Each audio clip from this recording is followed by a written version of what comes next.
Hello guys, welcome to your channel which is SciEngineers. This is Sushant. As you all know, we have started uploading videos for the Mhtcet section for the physics part, and this is going to be the video on the topic which is gravitation. In the earlier video, we had discussed on the topic of circular motion. So if you are new to the channel, we would like to tell you that we have a playlist for Mhtcet mathematics section which has over 50 plus videos, and currently we are developing the videos for the physics section of Mhtcet. So do like our videos, do share it with your friends, and do subscribe to our channel. So keep watching our videos, keep learning, and happy learning. Let's get going.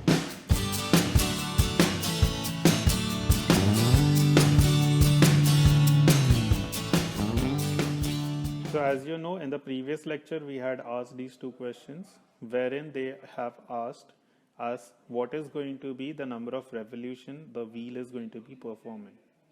So let's just write the data which is given to us. They have given the speed, initial speed, that is omega I, which is given in revolution per minute. So we need to convert it to radian per second. So radian is 2 pi and second conversion, that is minutes to second, is 60. So if I do this calculation, this becomes 60 gets cancelled with this. So that is 20 into 2 pi, which is nothing but 40 pi. So that's the initial velocity, initial angular velocity which we are getting. And alpha is given as 4 radian per second square. So for this, I need to find how many revolution it is going to be performing. And also it is coming to rest, so the final velocity is 0. So I can use the formula which is omega f square is equal to omega I square plus, now in this case you have to understand that alpha should be negative because it is stopping. We have stopped the particular wheel, so alpha is going to be negative. So this is omega f square is equal to omega I square plus 2 alpha into theta. So this is the formula. Now let us just do the substitution. Omega f is 0. Omega I, we know it is nothing but 40 pi, so it's 40 pi the whole square minus, because alpha is negative, so it is 2 into 4, that is 8, into theta. So theta is what we need to find. So theta is going to be 40 pi into 40 pi divided by 8. Now they are asking number of revolutions. So I need to basically, this is going to be in radians. So I need to convert it to revolutions. So divide by 2 pi. So if I do the calculation now, this becomes, so dividing by 4, 4 2s are 8, basically 8 5s are 40. So this is basically 100, one of the pi remains. And since you can see it is 314, because pi we know it's 3.14. So 3.14 into 100 becomes 314. So that's nothing but option C. Moving ahead, they are asking what is the maximum speed the car will be having if it is to perform a circular motion with radius of 30 meters and the coefficient of 0.4. So we had discussed this in the earlier video regarding the formula. So it's simply, we can see that v square is equal to mu rg. This is the formula which we can use. If you have missed that particular video, you can just click on the link which is given below for the previous video. So we need to find what is the velocity v. So it's nothing but going to be root of this thing. So let us just substitute the values. So it is root of 0.4. So I'm writing the 0.4 as 4 by 10 into r, which is 30, into g. Now g we can take it as 10. So you can see 10 gets cancelled out. So it is 4 into 30, root of this. So it's not a perfect square which is present inside the root. We can take the 4 outside, becomes 2 and root 30. Now no need to do the exact calculation over here. We know 30 is basically closer to 36. So 36 root is nothing but 6. So this should be something around 5 point something. So it's 2 into 5 point something. So if I do the multiplication, it will come around 10 point something. So that's nothing but your option B. So in physics, basically you have to understand, you have to know the concepts, and using those concepts you can get your work done. Also, there is going to be the calculations which are to be done, which has to be done as quickly as possible. So you can use such tricks to do the calculation. So the first question which we are going to be dealing on the topic of gravitation is this one. That is, it has a 4 equal masses, let us say of mass m, and they are placed at the corners of a square of side A. The escape velocity of the body from the center of the square is asked. So I need to find the escape velocity. So coming to the definition of escape velocity, it is nothing but the velocity with which the body has to have initially so that it can escape the influence of the masses which are present, or basically the influence of Earth. Normally that is a derivation which we were dealing with in the 12th standard portion.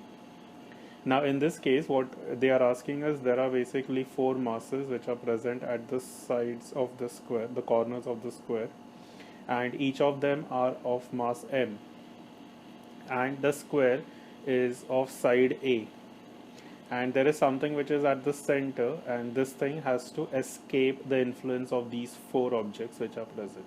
So what should be the velocity with which it should initiate its process of escaping? So that's nothing but your escape velocity. So as you can recollect, the escape velocity is calculated based on the concept of the potential energy at that point, or basically the total binding energy at that point. If we find what is the total energy at that point, then I have to just equate it to the kinetic energy, because to escape I have to minimum give the total energy which is binding it at that particular position. So to do that calculation, I need to basically calculate what is the potential energy at this particular point. We are assuming that the body initially is at rest. So we will be using the formula for potential energy. So for that I need to find what is the distance between these 2 objects, that is between this mass m, and what is we are assuming at the center. Now as you know that this is a square, the total distance, that is the diagonal distance, is nothing but root 2a. So this is going to be root 2a by 2, the distance between these 2 points. So that is nothing but going to be so that is nothing but going to be a by root 2. So the distance between these 2 is nothing but a by root 2. So we know that the formula for the potential energy is given by G m1 m2 by r. So in this case, my m1 is nothing but capital M, m2 is, let us assume that the object is of mass m, and r is nothing but the distance between them. So the binding energy, the total energy, is going to be nothing but G, that is gravitational constant, into m into small m divided by the distance between them. So that is nothing but a by root 2, so it becomes root 2 upon a. Now since we have 4 objects, it's going to be multiplied by 4, and actually the total energy is going to be negative, but I am considering instead of total energy the binding energy, which is nothing but negative of total energy. Now this energy should be equal to the kinetic energy with which it should be escaping. So that's nothing but half mve square, that is the escape velocity. So you can see that m gets cancelled, this 2 goes over there, it becomes 8 gm root 2, so that we can write it as, so nothing but I will be getting this ve, which is nothing but a root of, this 2 gets multiplied, that becomes 8, we have the root 2, we have the term gm upon a.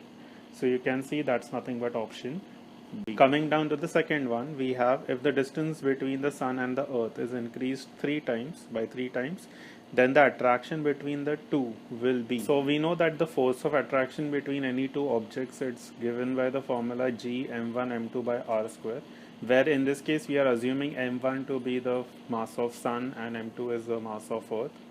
And now they are telling us that it is increased, if the distance between them is increased 3 times, that means the radius, that is the r over here, r is nothing but the distance between the 2 objects, it is becoming 3 times. So what we can do is, if I consider the original one as m1, the new change, that is when the distance between them is increasing 3 times.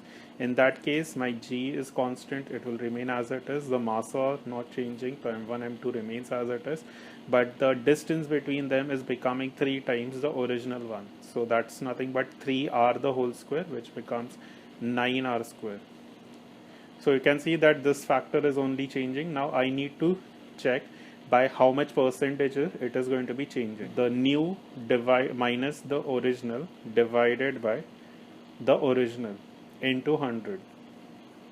So using this formula, we can find what is going to be the change. So substituting the values, we get this as g m1 m2 by the change is 9r square minus g m1 m2 r square upon g m1 m2 r square. So you can see this term gets cancelled out, and we need to find nothing but 1 by 9 minus 1, this whole thing into 100.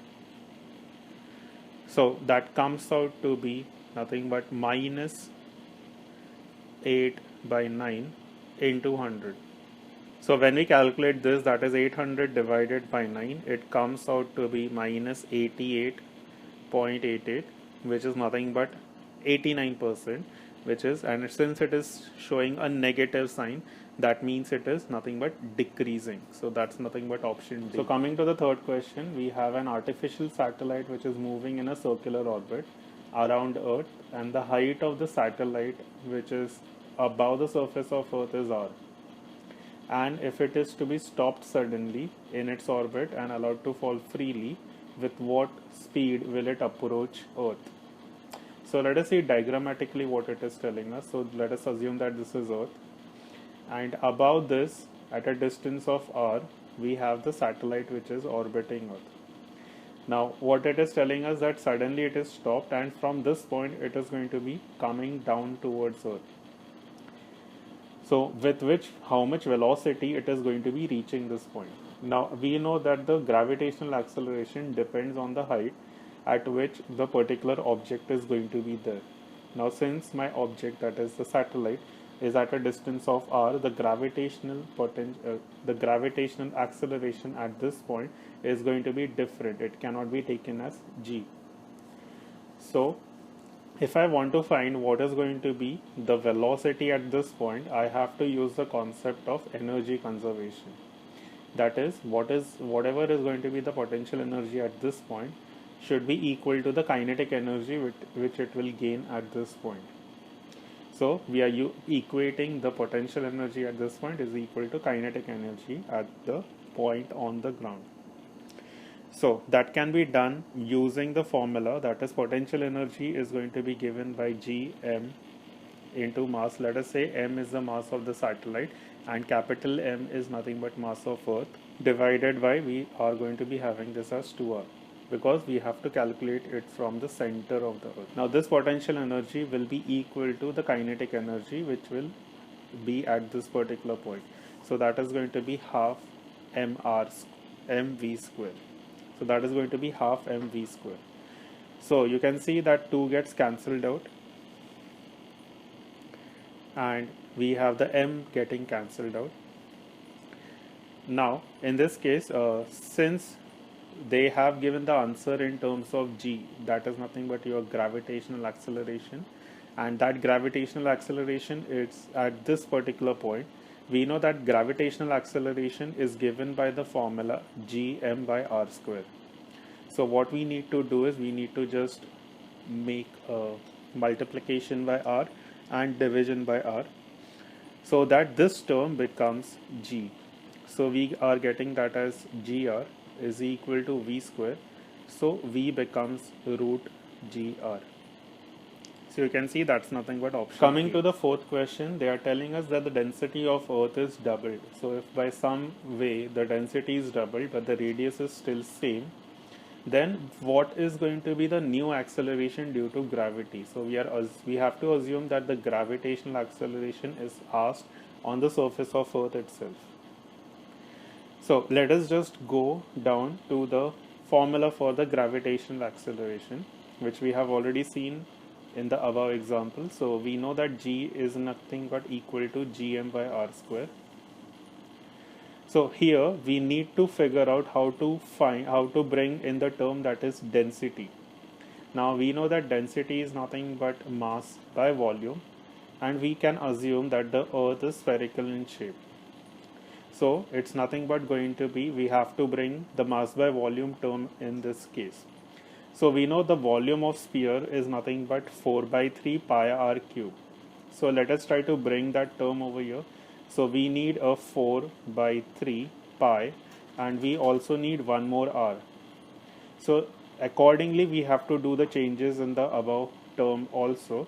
So that is going to be 4 by 3 pi, because those are the term which we have added, and along with that we have to have the r also.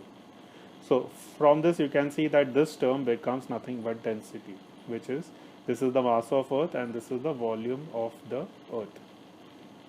So we are getting this as G into 4 by 3 pi and the density, which is this term, into r. Now this part is nothing but constant, and only term on which it is going to be depending is going to be the rho and the r term. And also, since they have given that the radius is constant, so it is going to be only dependent on my density. So since my density is going to be doubled, my gravitation should also be doubled because of this, because of the density.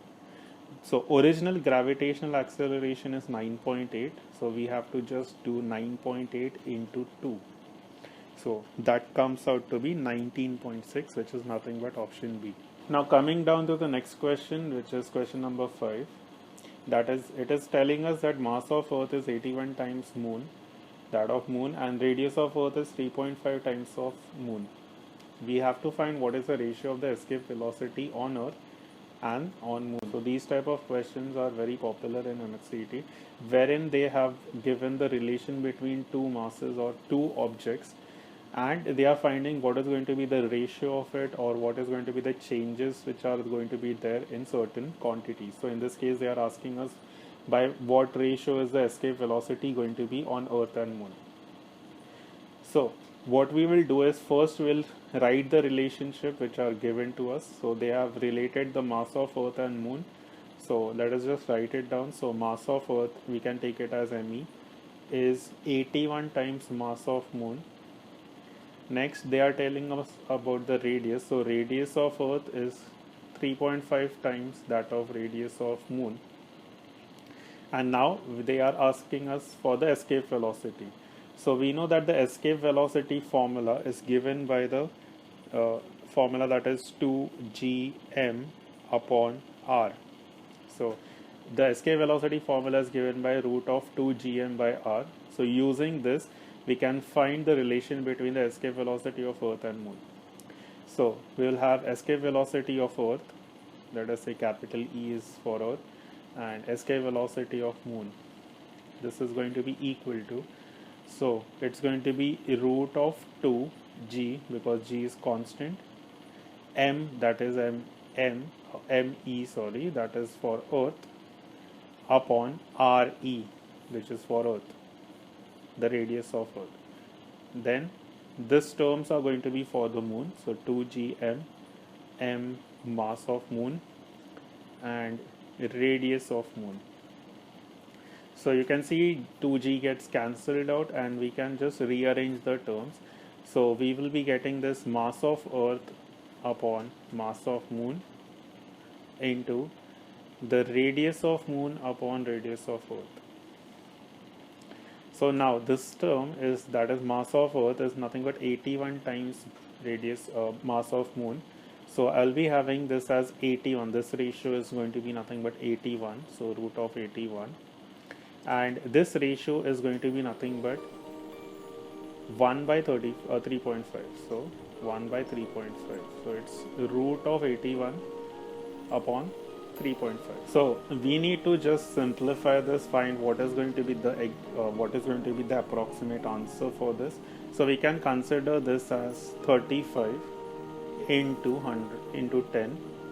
Now this 35, I can write it approximately as 36 because we know the exact root for 36. So we are going to be getting this as 81 by 36 into 10. We know 81 root is 9 and we know 36 root is 6. So we can see that this, if I divide by 3, I'll be getting this as 3 by 2 into root 10. Now this root 10, we can approximate it as 3 point something. So that I'll be getting this as 9 by 2. So if I do 9 by 2, it comes out to be 4.5. So that's nothing but approximately equal to C. So coming down to the question number 6, they are asking us what is the binding energy of the satellite of mass m which is orbiting in the radius of r. Now what you need to observe over here is that there are two terms which are given as positive, two terms which are given as negative. Now you know that is binding energy is nothing but equal to minus of the total energy. So my total energy, which is nothing but the potential energy plus the kinetic energy of any mass m, we know that it always comes as negative because it is always under the influence of the earth. So the binding energy is always going to be negative of total energy. That means it is always going to be positive. So obviously we cannot have the option as C or D. We should have the option as A or B. Now coming down to finding the total, the binding energy. So the binding energy is going to be nothing but the total minus the total energy. So for total energy, we need to find the kinetic energy and we need to find the potential energy. So kinetic energy is going to be given by the formula which is half G capital M by M into R, and potential energy is given by the formula minus G M M by R. So you know that it is going to be nothing but minus 1 by 2 G M M by R. So this is nothing but total energy, but binding energy is positive, that is negative of total energy. So we have to consider it as this. Now next thing what we need to do is we see that the term which is extra which is given to us is as G, that is your gravitational acceleration. So we need to bring that term over here. So if I want the gravitational acceleration to be present in this, I need to multiply and divide by r square because I know that Gm by r square is nothing but equal to gravitational acceleration. So I'll be doing this as dividing by r square and then I have to multiply by r square. So this term becomes G. So answer is half G M r square upon r. So that is nothing but your option, which is B. So as you all know, for your practice purpose, we also gave you a couple of questions. So these are the questions for this particular video. The solution for this will be posted in the next video. You can provide what is going to be the solution for this or what you feel the answer should be in the comment section below. So the first question is, the planet has twice the radius, but the density is 1/4 of that of Earth. And what is going to be the ratio of the escape velocity? Then next one is, the satellite of mass m is revolving in a circular orbit of radius r around Earth, and let us say that it has a kinetic energy which is E. Then what is going to be the angular momentum of that satellite? So thank you guys for watching our video. Do let us know in the comment section what you feel about the videos, whether it is helping you in your preparation or not, what more we can do in this particular video, and also what more topics you would like us to cover on. This will help us make more videos for you guys. So keep liking our videos, do share our videos, and do subscribe to our channel. So keep learning, keep watching, and happy learning, and stay safe.